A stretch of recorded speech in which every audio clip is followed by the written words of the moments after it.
নমস্কার বন্ধুরা, welcome back to my channel Bangali special রান্না। আজকে আমার একটা মজাদার রেসিপি ক্রিস্পি আলু প্যাটি। তো দেখো কিভাবে বানাই। এখানে একটা বোলের মধ্যে 1.5 বাটি পরিমাণ ময়দা নিয়ে নিয়েছি। এবারে এর মধ্যে দিয়ে দেব 1 চিমটে কালো জিরে। কালো জিরেটা দিলে ময়দাটা বেশ বেলার সময় দেখতে ভালো লাগে। আর দিয়ে দেবো পরিমাণ মতো নুন, আর দেব ঘি, যাতে ময়দাতে ঘিটা দিয়ে মাখালে ময়দা একটা খুব সুন্দর গন্ধ আসে, সেই জন্য। এবারে আমি ভালো করে ঘি দিয়ে, নুন দিয়ে আর ওই কালো জিরেটা দিয়ে ময়দাটাকে মাখিয়ে নেব। এবারে পরিমাণ মতো জল দিয়ে দিয়ে একটা ডো বানিয়ে নেব। এটা একটা বিকেলের স্ন্যাক্স রেসিপি। তোমরা যদি বাড়িতে কোনো গেস্ট হুট করে চলে আসে, তখন তোমরা এটা চটজলদি বানিয়ে দিতে পারো, প্রশংসা পাবে বই কি। দেখো এখানে একটা ডো বানিয়ে আমি একটা কাপড় দিয়ে এটাকে ঢেকে রাখবো 5 মিনিট মতো। এদিকে আমি একটা আলুকে এরমভাবে কুচি কুচি করে কেটে সেদ্ধ করে নিয়েছিলাম। এবারে সেই সেদ্ধ আলুটাকে এরম করে স্ম্যাশ করে নেব। আমি কাঁটা চামচের সাথে করেছি, আমি হাত দিয়েই করতাম, যেহেতু আলুটা একটু গরম ছিল সেই জন্য এই চামচ দিয়ে আমি একটু ভেঙে ভেঙে নিয়েছি, আধ ভাঙা করে নিয়েছি। এবারে একটা কড়াইয়ের মধ্যে সর্ষের তেল পরিমাণ মতো দেব। খুব বেশি তেল দেওয়ার প্রয়োজন নেই, কারণ জিনিসটা অল্প। এবারে দিয়ে দেব 5 ফোড়ন। একটু ফোড়নটা ভাজা ভাজা হবে, আর আমি এটা আগে থেকে আদা আর কাঁচা লঙ্কা এরমভাবে বেটে রেখেছিলাম। তবে খুব বেশি যে মিহি করে বাটতে হবে তা নয়, একটু কচা কচা থাকলেই ভালো লাগবে। এবারে দিয়ে দেব স্ম্যাশ করে রাখা আলুটা। আলুটা দিয়ে আমি ভালো করে নাড়াচাড়া করে নেব। শীতকালে এই ধরনের রেসিপিগুলো ঘরে বসে খেতে খুব ভালো লাগে। এবারে এর মধ্যে একে একে হলুদ গুঁড়ো, জিরের গুঁড়ো, লঙ্কার গুঁড়ো, আর দিয়ে দেব গোলমরিচ গুঁড়ো, তার সাথে সামান্য পরিমাণে চাট মশলা।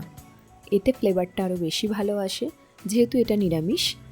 আর তার সাথে দেব পরিমাণ মতো নুন দিয়ে ভালো করে আমি আলুর সঙ্গে এই মশলাগুলোকে মিক্সড করব। তোমরা যারা এখনও আমাদের বাঙালি স্পেশাল রান্না চ্যানেলটিকে সাবস্ক্রাইব করোনি, তারা অবশ্যই আমাদের বাঙালি স্পেশাল রান্না চ্যানেলটিকে সাবস্ক্রাইব করতে ভুলো না।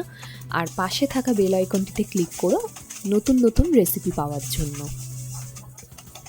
দেখো আলুটা এরমভাবে স্ম্যাশ করে তারপরে ধনেপাতা কুচি ওপর থেকে দিয়ে দিলাম, দিয়ে আবার একটুখানি ভালো করে নাড়াচাড়া করে নেব। এই যে একটু লালচে লালচে যে কালারটা এসছে, আর একটু ভাজা ভাজা করে নামিয়ে নেব, তাহলেই রেডি হয়ে গেল আলুর পুরটা।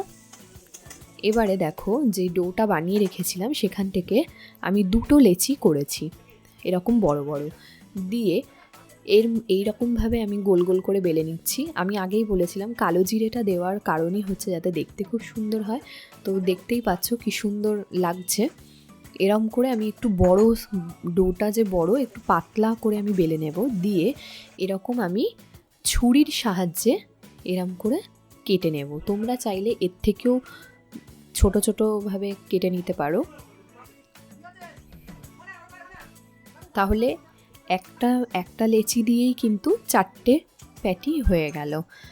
তাহলে টোটাল 8টা প্যাটি রেডি করা যায়। তো দেখো এখানে পুর যেটা বানিয়ে রেখেছিলাম আলুর, সেটা একে একে প্রত্যেকটা মধ্যে দিয়ে দেব।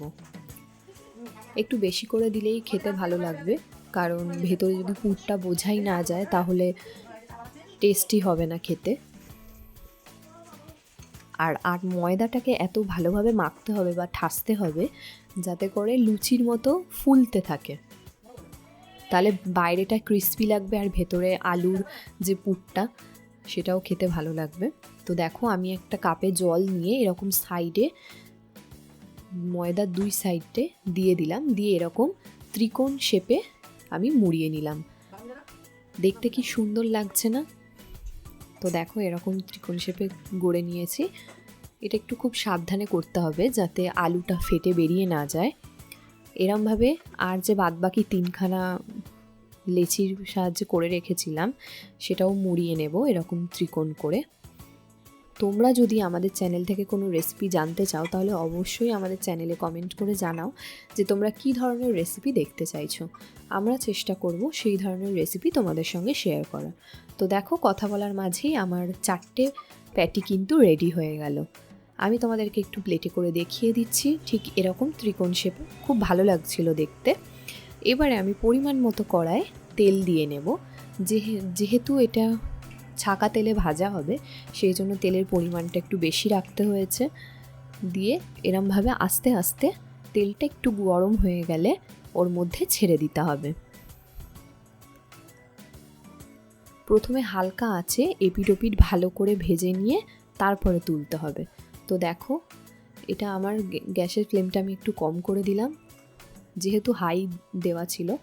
এই পাশটা মনে হচ্ছে যেন হয়ে গেছে, কিন্তু না, এটা আরেকটু কম আছে। অনেকক্ষণ ধরে একটু ভেজে তারপরে তুলতে হবে, যাতে ময়দার কাঁচা কাঁচা ভাবটা চলে যায়। তো দেখো, আমার কিন্তু ক্রিসপি আলু প্যাটি কমপ্লিট। ভালো লাগলে অবশ্যই লাইক, শেয়ার, কমেন্ট করতে ভুলো না। Tata, thank you.